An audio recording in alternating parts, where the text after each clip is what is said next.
Hi guys, here we have a rack system. We're going to change the oil on the compressors, and here's a fast method of how to replace the oil without making a lot of mess, especially if it's down.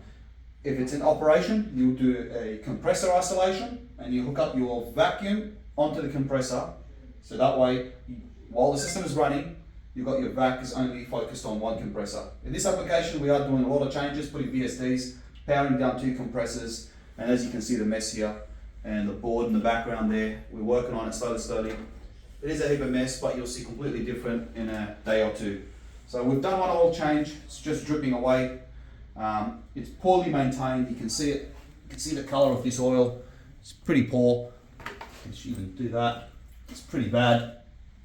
It's not meant to look like that. Yes, you're meant to wear gloves, it is toxic oil, there's a lot of acids in it.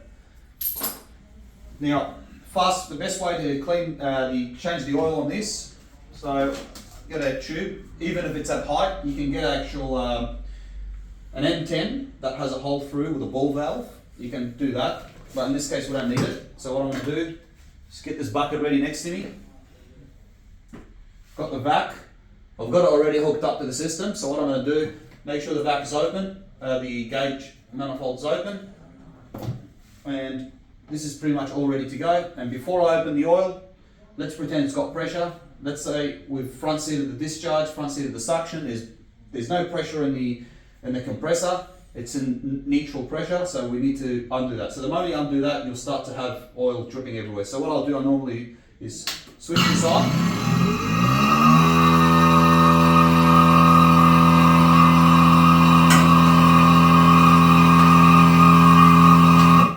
Crack that open, keep going with it a bit more.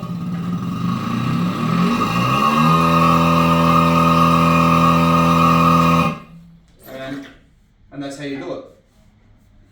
Really simple, no mess. And what happens, it sucks in the vacuum, comes upwards. You can see how poor that is, and towards the end of it you'll see a lot of shaving coming out of the compressors because it's being poorly maintained. Oil's not supposed to look like that, nothing like this. But anyway, we're working with what we've got, so this system is going to be really running, I would say about 85-90% efficient compared to what it was running.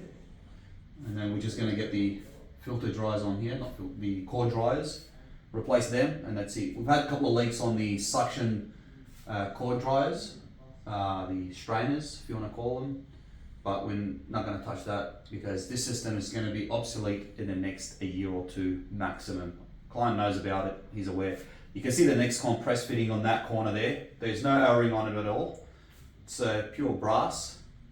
So that's directly on the discharge. They can handle 150 degrees, but at 150 degrees, probably may not fail, but if it does fail, compressor will fail before those fittings. At 150 degrees, you're literally burning all oil, burning refrigerant, burning everything. So stay tuned, come again.